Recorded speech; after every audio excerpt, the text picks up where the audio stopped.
In discussions on theistic or religious or moral matters, every now and then you'll hear someone raise the accusation of bias. For example, they might say something like, "Why should I accept anything you have to say? You're a Christian. You've been influenced by Christianity, you are biased, and therefore you are not objective." You hear this a lot in discussions on abortion. For example, if you raise statistics or claims made by the National Right to Life Committee, you can expect certain people to respond by saying, "Wait a minute, whoa, they're a pro-life organization, they're pro-lifers. I will not accept any claims that come from a pro-life organization because they're biased." Biased against abortion, of course. Now, I wish they treat Planned Parenthood with the same level of skepticism, since they are very much biased as well. Even more so, perhaps, because they actually derive a considerable amount of income from performing abortions. But anyway, I'm not here to debate the pro-life or pro-choice issue. What I am here to do is to discuss the issue of bias, whether bias is sufficient grounds for rejecting an argument or claim. Why do I say this? Why do I want to raise this issue? It's because, as I've often said before, discussions between believers and non-believers, conservatives and liberals, and so forth and so on, tend to be muddled enough. There's a lot of careless argumentation going around, a lot of tactics that really confuse matters more than help them.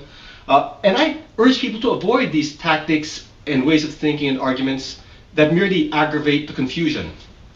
Now, the more careful debaters, whether they're Christian or non-Christian, theist or atheist, do not treat the accusation of bias as though it had merit, as though it automatically invalidated an argument. But a lot of people still do, which is why I want to raise that issue right now. Let's look at that further. Does bias automatically invalidate an argument? Or does it even reasonably invalidate it? Well, let's examine the objection I raised earlier. What if someone does say, "Why should I believe anything you have to say about God? You're a Christian, you believe in God, you've been influenced, you've been biased." Listen to that closely. Notice what it's saying. It's basically saying, I will not accept any theistic arguments that come from someone who believes in God. In other words, someone who believes those arguments to be valid. Equivalently, that's saying, I will not accept any arguments offered by anyone who does not agree with my atheistic position. When you phrase it that way, you see how this argument is truly fallacious.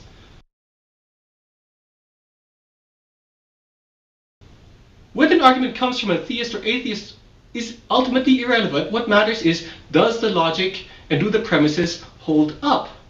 The personal viewpoint of the person offering the argument is not relevant, especially if they're trying to offer an argument for their position. The personal viewpoint of the person offering the argument is not relevant, especially if they're trying to offer an argument for their position.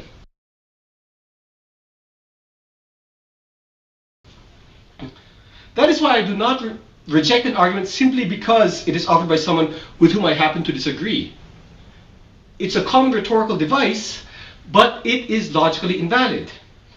In fact, ultimately, it's a form of ad hominem argumentation. You may be familiar with the term. Ad hominem comes from the Latin term meaning to the man. It's the form of argumentation where you attack the person rather than the substance of his or her arguments.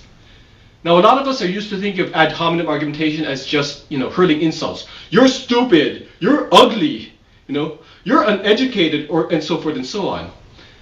That's the abusive ad hominem flavor, though. It doesn't have to be abusive. Ad hominem argumentation can also take the form of, other attacks where you attack the person rather than the substance of their argument. Accusations of bias, when treated as a rebuttal in and of itself, are one such form of ad hominem argumentation. It's because the person may be perfectly biased, but that says nothing about whether they are right or not. You can be biased and incorrect. You can also be biased and perfectly correct. Let's explore that logic further. Is it reasonable to dismiss someone's argument simply because that person happens to be biased?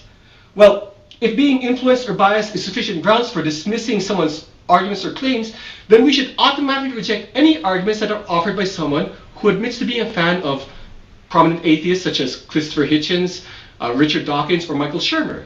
Why? Because they've been influenced by those authors. In fact, if they're fans, they've been strongly influenced.